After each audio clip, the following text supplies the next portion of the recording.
Welcome, welcome. Thanks for joining me. I had a little incident while training. It happened twice, actually. Don't tell my parents. They always get scared about me going out by myself and doing things on my own in the middle of nowhere in the woods with the dogs. But I was doing some exercising with my dog Knox, and I really had a wake up call thinking about canine fitness and revisiting gaps in my fitness training and in my dog's fitness training. So I'm going to share with you today what happened.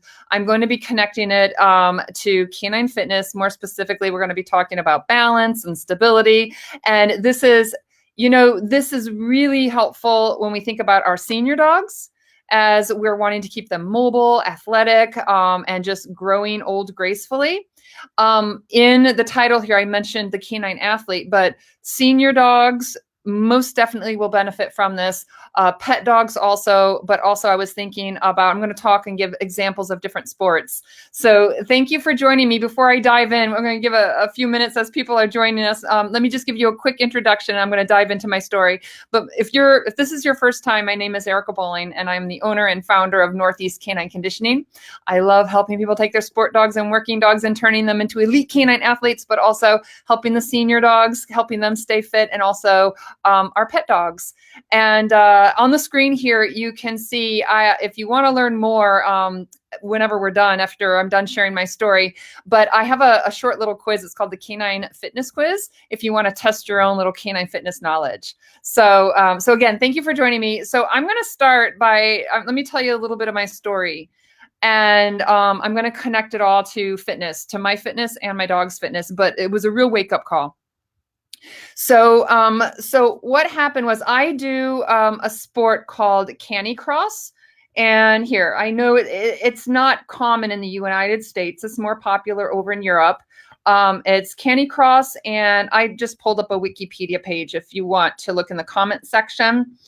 But Canicross, excuse me, Canicross is where you go running or jogging with your dog, and your dog has a mushing harness, a harness on. The harness, you wear a belt. Think about like when people are rock climbing, you wear like a little harness around your waist, a belt around your waist, your legs go through it.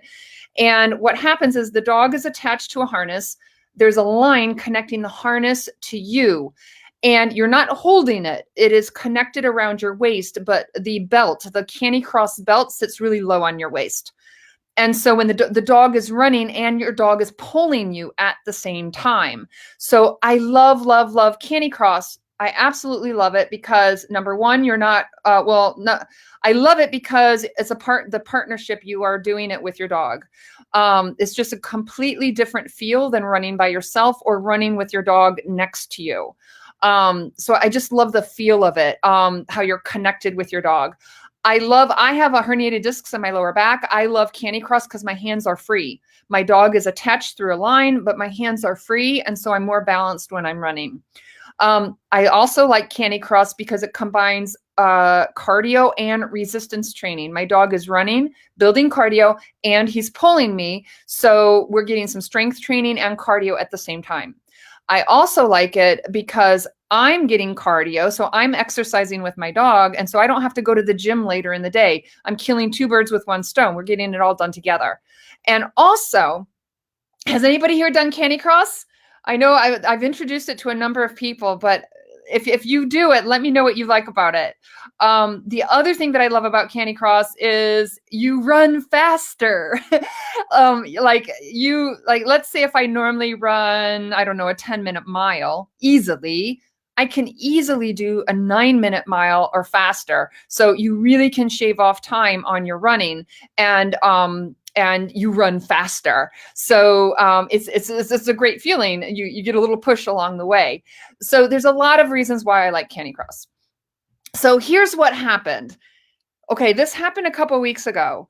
I was running on a trail, and it was at the beginning third of the trail. So Knox was pretty excited, and he was pulling me a little, not hard. He's not a hard puller, but he was excited. We were at the beginning of the run. He was fresh. So he was pulling a little bit harder than normal, and I was going downhill. It was not steep at all. So Angie, oh, you were doing it when you got injured. I love it. So we were going downhill. It was not steep, you guys. It was not steep. It was a great trail. I'm in South Carolina, and there were pine needles, and my toe hit a root of a tree. I don't think it was a stump. I think it was just a root of a tree. And I literally did like Superman flying. My hands were in the air, like my feet were because I'm falling and my dog is running and pulling me. So my toe hits the root of the tree. I'm running, so my dog is pulling me. So my hands are in Superwoman position. I'm flying in the air, like I was literally flying in the air. And then I slid on my arms and my belly, and then I landed. And then of course he felt the resistance, so he looked back at me like, "Mom, what's wrong with you? You know, you're an idiot." And I was okay. I landed just a little. I didn't even hardly scratch my hands, but I landed on my right shoulder, my right knee. I was fine. I got up and then I ran 3 miles. Okay. So it was like, okay, have any of you um, have any of you had a Candy Cross accident? So, okay. So that was about a couple weeks ago. Well, guess what? It happened again. I feel embarrassed telling this. Okay. This was about 3 days ago. And it was the same trail. It was a different spot of the trail. And in my Facebook group, I encourage people to get out and get active with their dogs. So you know what I was doing? Okay, I took some video of, I was running with my dog and I was videotaping. I did not fall while I was videotaping, okay? So I was running and he was pulling me. I pulled out my camera and I did some videotaping, and I was fine, okay? I put my phone away. I ran some more. And then I can't remember if I was putting my phone away because I had a belt with a zipper on it. So I was running and I was putting the phone in the zipper. So as I was running, I can't remember if I was pulling the phone out or if I was putting it in. I was not filming it. That would have been interesting if I was filming it. I was not filming it. So I was running. All I remember was I had my phone in my hand. I had something else in my other hand. And guess what? I think I was putting the phone away. I had just finished taking video. I'll share the video afterwards. There's no accident, but you'll see the video. I had already taken the video. I was still jogging. So while I was jogging, I'm putting the phone in my little like back pocket, in the zipper pocket. I think I hit another root. There's a bunch of pine needles, and I think my toe hit another root, and I went flying again. This time I landed on my left shoulder. Last time it was the right shoulder. This time it was my left knee and my left shoulder. I was okay. I was a little bit shaken up because I've never ever fallen while I was running with my dog, and this was 2 times in just the last couple weeks. Okay, so this was a wake up call. Okay, because I was like, okay, this is not good. Like, thank goodness nothing was broken. I was fine. I was a little sore. I went running today. I did not fall. I lifted my feet higher, but here's the thing, you guys. Okay. I go to the gym, I run, I exercise, I sometimes I lift weights and I box. Okay.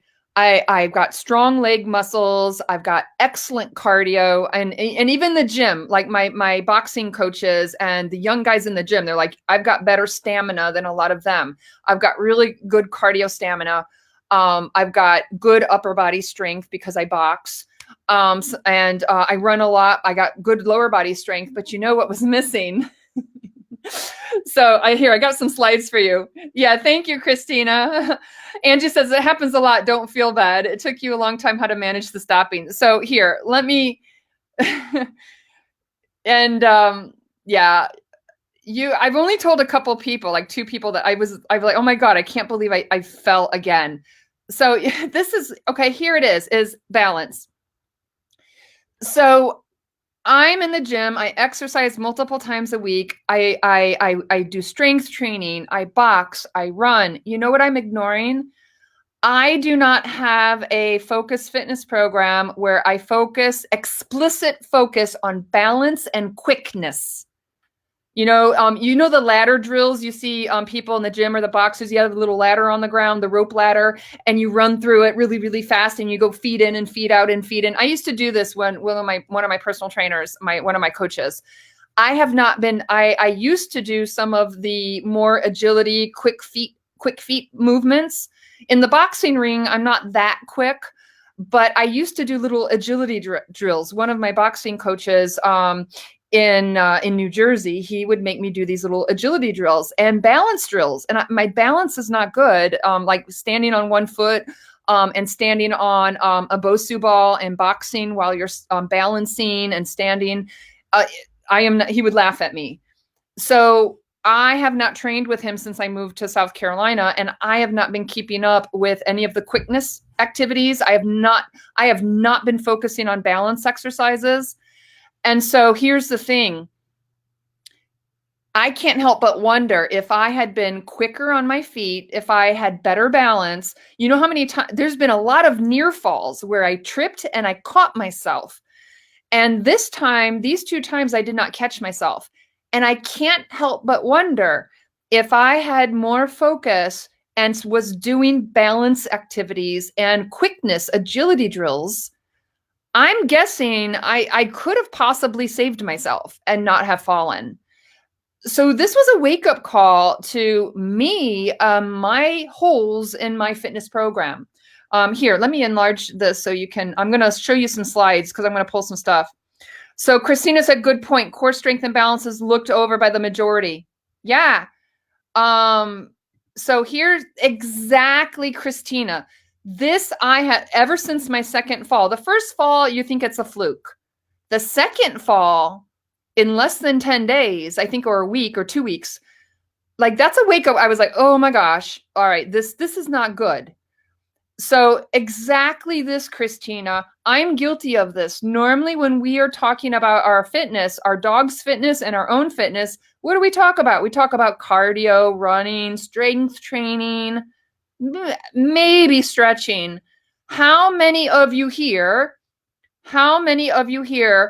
on a weekly basis focus on balance and not agility of the sport, but your own being quick on your feet?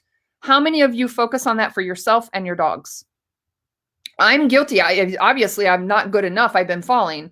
And yeah, paying attention and reaction time is really important. So this was my wake-up call was, you know what? This is a hole in my fitness program. And it made me think about my dog's fitness program. We've got some great cardio. We've been doing strength training, a little bit of strength training every day with my dogs. But what are we doing in balance and quickness, drills, making us quick on our feet?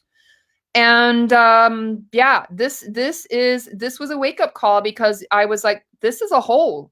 This is something. And as we get older, and as our dogs get older, we lose flexibility, and very frequently it affects our balance.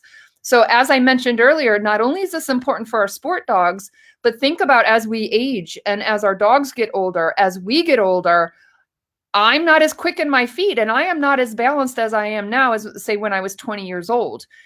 If you have a 10-year-old dog, 11-year-old dog, a 12-year-old dog, that dog is not as good in flexibility and quickness, being quick on their feet and in balance as they were when they were a 2-year-old.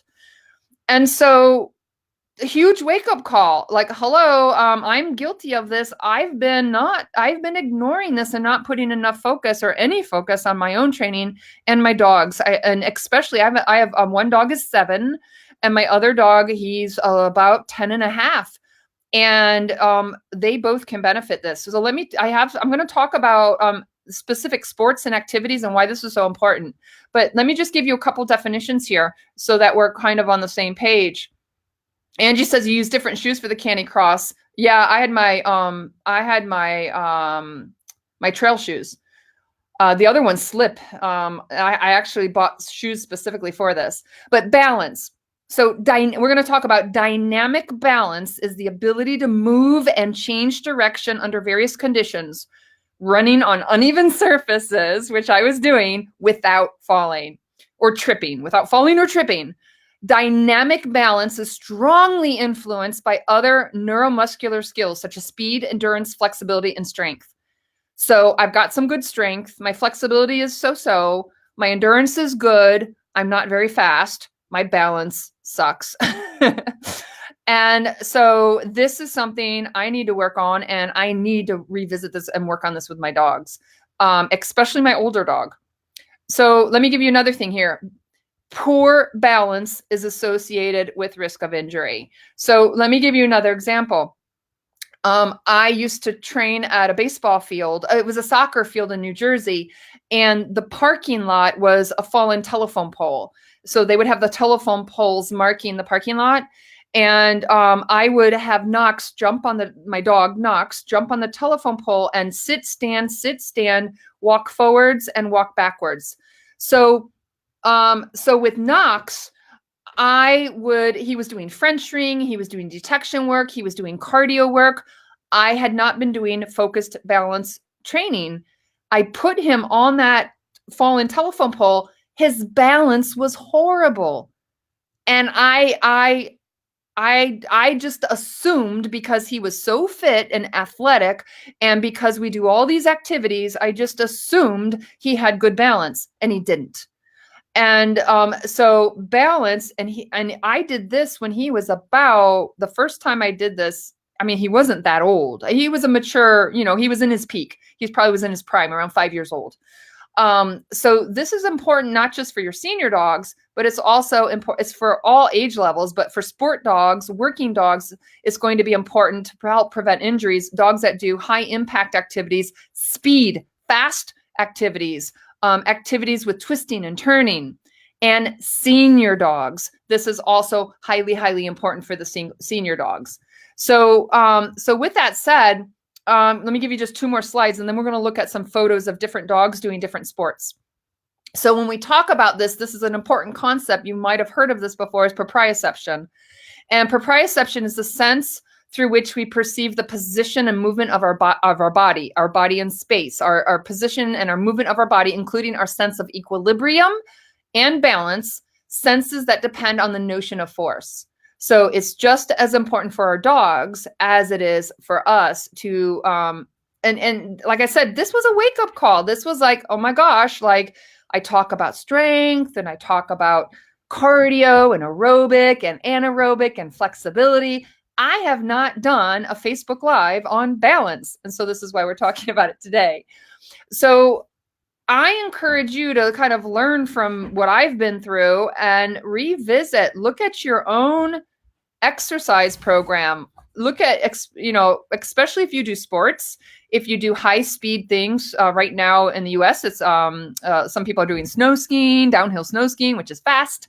But where are you in your exercise, your balance, your own proprioception, and where are you in giving your dogs focused instruction, focused opportunities to work on this? And the great thing is when you're working on this, it can be, Bachi's like digging his bed. Bachi, couche, lay down. There he goes. The great thing about this is you can do some great exercises, and they can be low impact exercises, not hard on the, on the joints, unless you're falling. Falling is hard on your joints. Erica said, I also find that almost every dog that has behavior issues. Well, this is really interesting. Erica is a dog trainer. She's graduated from my Elite Canine Athlete program, and she also works with me in the Mastermind program. This is really interesting. If you are a dog trainer, let me know if you've seen this. Erica says, I also find almost every dog that has behavior issues also had balance and proprioception problems. That is really interesting. Yeah, other dog trainers, if or anybody who's dealt with a lot of dogs, let me know if you've seen a relationship to that. But this is, like I said, wake up call. All right, so I'm going to show you some pictures, and what I want you to do is I want us to think about the role of balance and where it fits in. Let me see if I can get this quote off. There we go. I'm going to give you different photos, and I want you to think about the role of balance and stability and where it can potentially put our dogs in danger when they are not super savvy and well balanced. So in this photo, I wanted to just show dogs playing. I talked to my canine physical therapist that Bocce had gone to when he was rehabbed from a muscle injury. And I asked her, I said, when you have dogs come to you for physical therapy, what is the most common injury? What is the most frequent injury you see when dogs come to you for physical therapy? And she said, without hesitation, dogs running around, playing in the backyard with another dog and body slamming and getting injured with other dogs. She saw tons of injuries of dogs just out playing around, playing in the backyard and playing with each other. Now, some of it is just brute force, dogs body slamming each other and knocking each other over. But if you think about it, we've all seen dogs romping and playing and horse playing around and play fighting. They twist and they turn and they bounce off of each other. Their bodies are contorted. So if you think about it, if a dog has a lack of superior balance and stability, that dog is going to jostle around more, is more likely to be bumped more, and shift direction, slipping, sliding, and twisting. Flexibility is really important here too. But if you think about it, Angie said that's how the humans get hurt too. Lots of ortho, injuries. So think about it. If you've got pet, they don't have to be a sport dog. You can just have your pet, 2-3 of your pet dogs that go out in the backyard and they wrestle and they play rough. So your dogs there is a higher likelihood of your dogs getting injured just by romping around and playing with each other.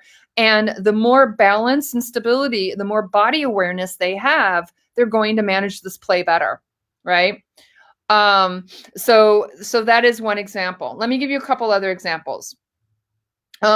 Marilyn said, that's really interesting. I have to think about that. Maybe their emotional imbalance makes them less aware of controlling their bodies. I don't know, but that's an interesting thing, is the dogs having behavioral problems. That's really interesting. I had never thought of that kind of a possible connection there. Definitely our emotions affect us physiologically, right? Our emotions can affect us in a number of ways. But let me give you a couple of other examples. Okay, lure coursing, racing. So here, what's the danger is very, very fast movements.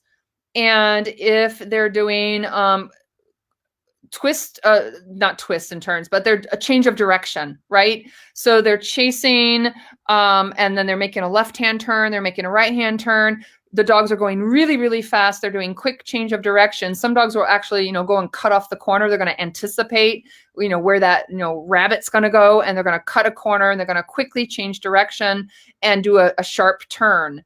So these dogs, again, where does balance come in? Is helping them in making, and the dogs don't, they're not supposed to know or anticipate. They're chasing that rabbit and they don't know it's supposed to be kind of that kind of erratic, a quick turn in direction. And if the dogs don't anticipate or think about or know what direction they're going to turn, it happens very, very quickly. Their reaction time has to be very, very fast. And then they're doing it at very high rates of speed. They're going very fast and they're doing very last minute change of direction. So quickness is really important, and maintaining balance and stability in that quick turn, which that's what threw me. I was not quick feet. If I had quicker feet, I could have saved myself instead of falling. So in lure coursing, most definitely, not only can being better balanced and being quicker on their feet, not only can it help prevent injury, but it's going to make that dog be more efficient when they are cutting corners, when they're turning, when they're changing direction. So it's going to make your dog faster, right? It's going to make them faster. So here is another example. Let me give you another example. Okay. We've got our disc dogs, right? Our disc dogs. So this is interesting because not only we have a number of things of body awareness, they have to have balance as they're, again, the Frisbee might not always be super if you're a really good thrower and it's going straight, but they're trying to anticipate the height of the frisbee when it's going to come down to where they can catch it. The dog has to determine when they're leaving the ground. They're trying to judge their body in space so they can jump the appropriate height so that their mouth will be there to make contact with the frisbee. Then once they are in the air, their bodies are doing crazy things while they're in the air. So you're having balance, and they're having to maintain that body awareness of where their legs, where's their waist going, where's their front end in relation to their back end. And so most definitely here, again, the balance and body awareness is going to help them being more efficient and effective in the jumping, leaping, and landing on their feet, but also it's going to minimize the risk of injury. Now, my dog Bachi, who has had no training in catching frisbees and leaping with all 4 feet off the ground straight up to catch something, when he was younger, I thought I was going to try throwing a frisbee to him, and I'm really bad at throwing frisbees, I learned. And he's very uncoordinated when all 4 feet are off the ground. He's about, at the time, he was almost an 80-pound, very tall, very long Malinois.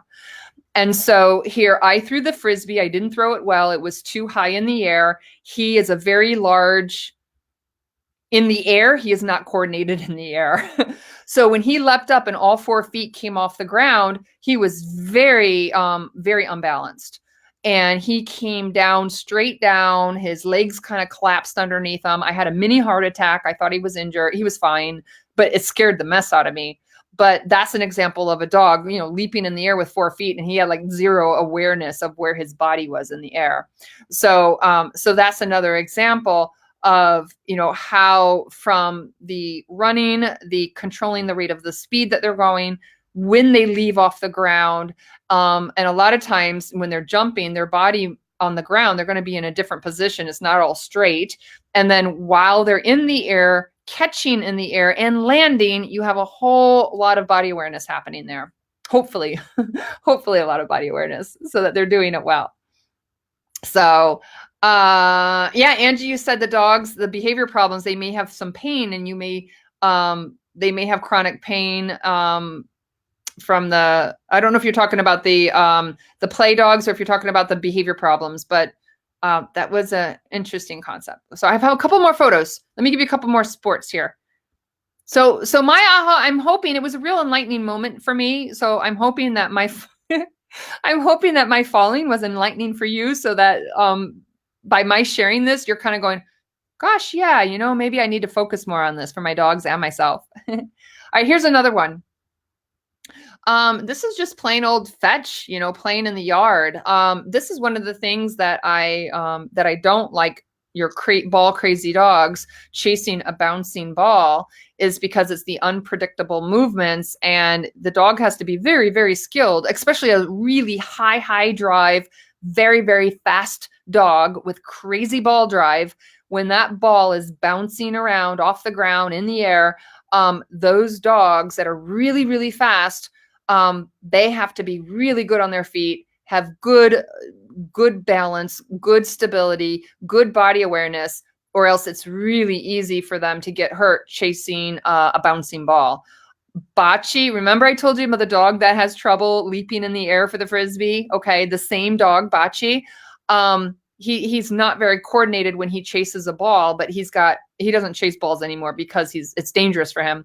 But he's really fast. He's big, and he's not super coordinated when he's chasing something with erratic movement. So when he's chasing a bouncing ball, he runs really fast and he overruns it. He runs to the ball and he runs past it because he's too fast. He can't slow down. He and kind of anticipates. He goes past the ball's bouncing. He's sliding. And a couple times he started doing somersaults. Like he literally, I remember this was like the last time he can't even go after a stationary ball. He hurts himself running after a stationary ball.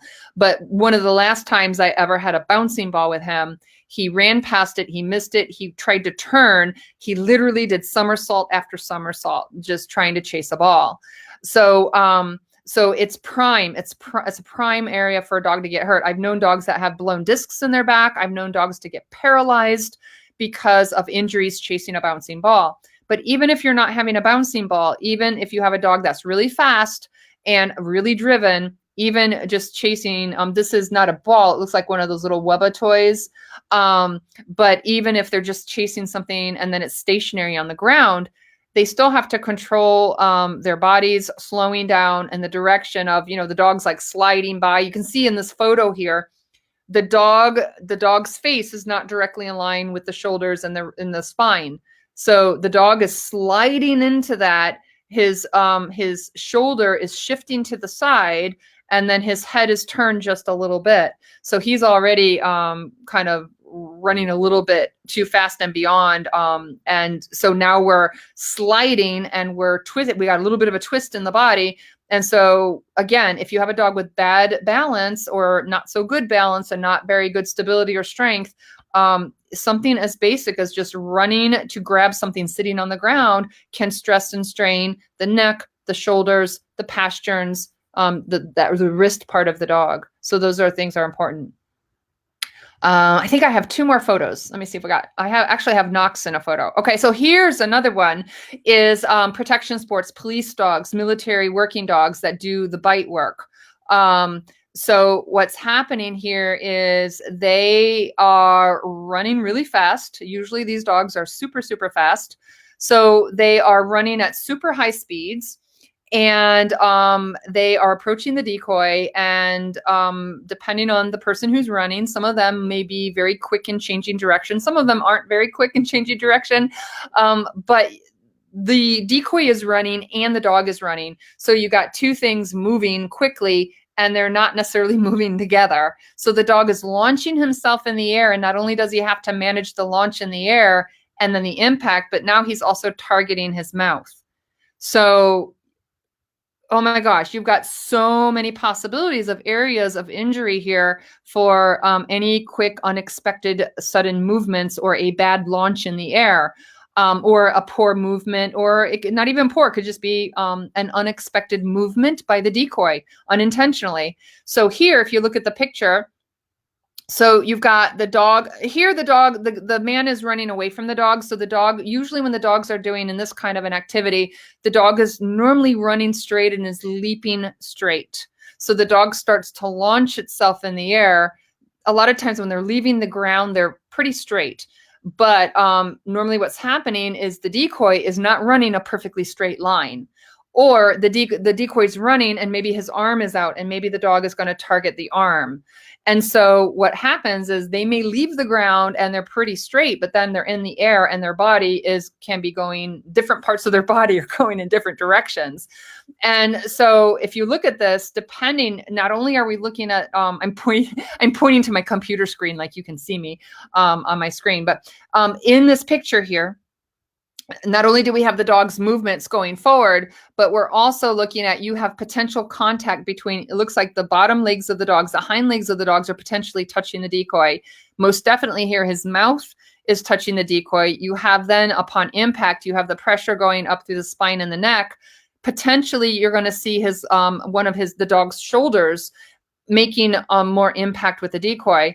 There's all kinds of different body parts here that can get messed up. If the dog is not balanced and in control, or even if the dog is balanced and in control, there is a sudden change in movement and in direction. So these sports, again, think about it. How often are we doing focused attention on balance skills? I did bite work for years.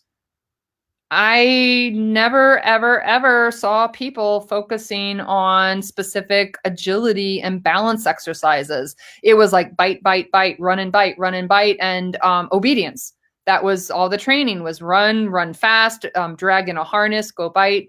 But an opportunity here to build in some focused quickness, agility, and balance type exercises.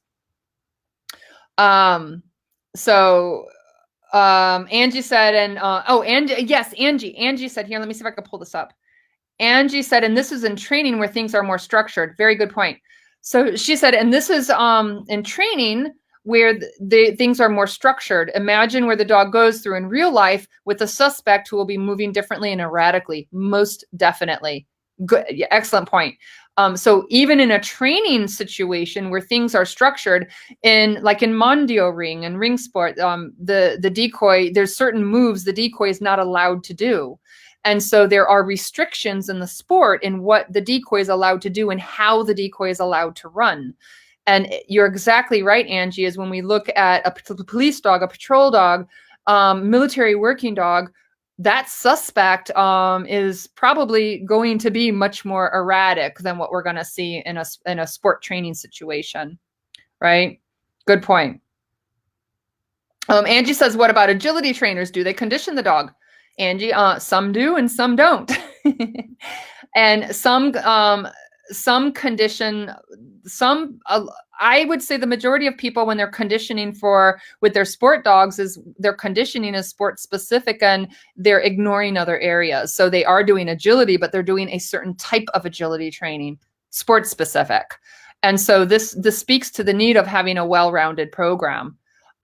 Because if you're always doing your agility exercises and your bite work and your strength training, and you're always doing it through your sport activity, you're building strength in that particular exercise, but you're building an imbalance because you're ignoring other types of strength and other types of flexibility and other movements. So, I would say, this isn't just agility, but across the board.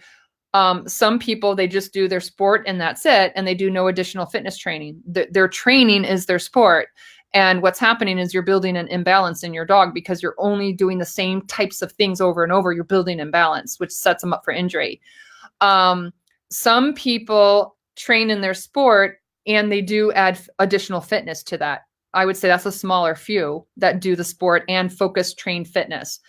And then there's a smaller few. All of us struggle to have a balanced fitness program. All of us have, there's no perfect program. All of us have holes in our fitness program. Every single one of us, even if we have very focused training and fitness and we're an expert in fitness, every one of us, we have imbalances in our training programs because it's just impossible to have perfect balance. There's areas that all of us can be working on, just like my own fitness program. So here's an example of an agility dog, or not even just agility, but think about any dog that's jumping a hurdle, jumping a jump. So what you're thinking about here is in the body awareness, okay, not only is it the body awareness going over the jump, landing, turning, but here's the thing is, how many of you have dealt with dogs with jumping problems, or they keep knocking the jump, hitting the hurdle? And a big thing here, and with horses, this is also with horses, is a lot of the problems with the jumping, it does happen in the jumping itself, but a lot of times the issues are because of the approach as the dog or the horse is approaching the jump. So as they're approaching the jump, like with horses, you're trying to get the stride just right. You've seen it, like where a horse or a dog, where they don't measure the distance correctly, and they do like a stutter step. So ideally, you want them doing nice big strides and they land perfectly in balance so that they're in a perfect position to do the jump. But when you're training this, or when an animal doesn't have like a lot of experience in their own body awareness or practice, or when you set the dog in the wrong spot to send them, what happens is as they're running up to the jump, they don't have enough room for a full jump, and they either get too close and they do a quick little stutter step, or they launch way too far. They should have done 2 strides and then a jump, and instead they're leaping way in the back and they're flying through the air. And so a lot of times when we're correcting jumping problems is looking at how do we help the dog make a better judgment of the distance and the approach to the jump. And so a lot of this is looking at the stride length, body awareness. It's also where we set our dogs up. Like in French wing, I put my dog in a sit or a stand, and then I send them over the jump. So I can dictate where my dog starts. In agility, you have multiple jumps. So you're telling the dog when to go, but the dog's pretty much on its own determining when it's going to leave the ground, when it's launching itself in the air. The dog's making those decisions. And so this is where proprioception, body awareness, balance, and a dog having more practice in this is going to be really valuable. Again, it's being better balanced and better awareness is going to help this dog in being help prevent injuries, but your dog is going to work more effectively, more efficiently. Your dog's going to be faster. So there's all kinds of benefits. So I was going to title this, it was like the balance and stability, the ugly stepchild that everybody seems to, ignore. It was like, it's something I think people, we ignore, we don't pay attention. It's not like the sexy thing, in protection sports, it's like, oh, my dog, look at him bite, agility, look at him run fast and turn those corners. But being in a room in low impact and standing and balancing and doing some basic proprioception work, that's not like, it's not sexy, it's not exciting. And so it's ignored. I'm guilty of it, and a lot of people are guilty of it. So Angie said, unfortunately, many don't do warm up and cool down during the training too. Yeah. So these are all really, and these are just a small piece, right? A small piece of the canine fitness program. So let me just pull this up again. When we look at balance and stability, this is one tiny little piece, one small piece of a balanced fitness program. And the idea is we want a balanced program for our dogs because it's going to help eliminate imbalances. It's going to help our dogs be better balanced, better flexibility, strength, body awareness. All of this is going to help your dog be more efficient and more effective. Your dog's going to work better if you're doing activities that rely on speed and power. And also for our senior dogs, we want them to maneuver and keep their balance. We want them to be flexible. We want them to be comfortable. We don't want them. Bachi did something the other day. He went to jump on the bed and he fell off the bed. I can promise you when he was 4 years old, he wasn't falling off the bed. But now that he's going towards 11 years old, his judgment of body flying in the air, he didn't do a really good job, and his hindquarters aren't as strong as they used to be. And so our senior dogs, it's our pet dogs, our senior dogs, most definitely our sport dogs and our working dogs, and most definitely our dogs that are doing things that rely on speed, quickness, a quick change of direction. And then again, going back to dogs playing in the backyard. Just letting your dogs loose, your pet dogs loose and playing in the backyard, injuries happen. I can't tell you how many times I've talked to people during a consultation or a phone call, and they said, yeah, my dog was limping the other day. And so many times I'll say, well, what happened? Do you know what happened? They're like, no, I let the dogs out to go to the bathroom. They went running around the yard, and when I let them in, it was limping. Right.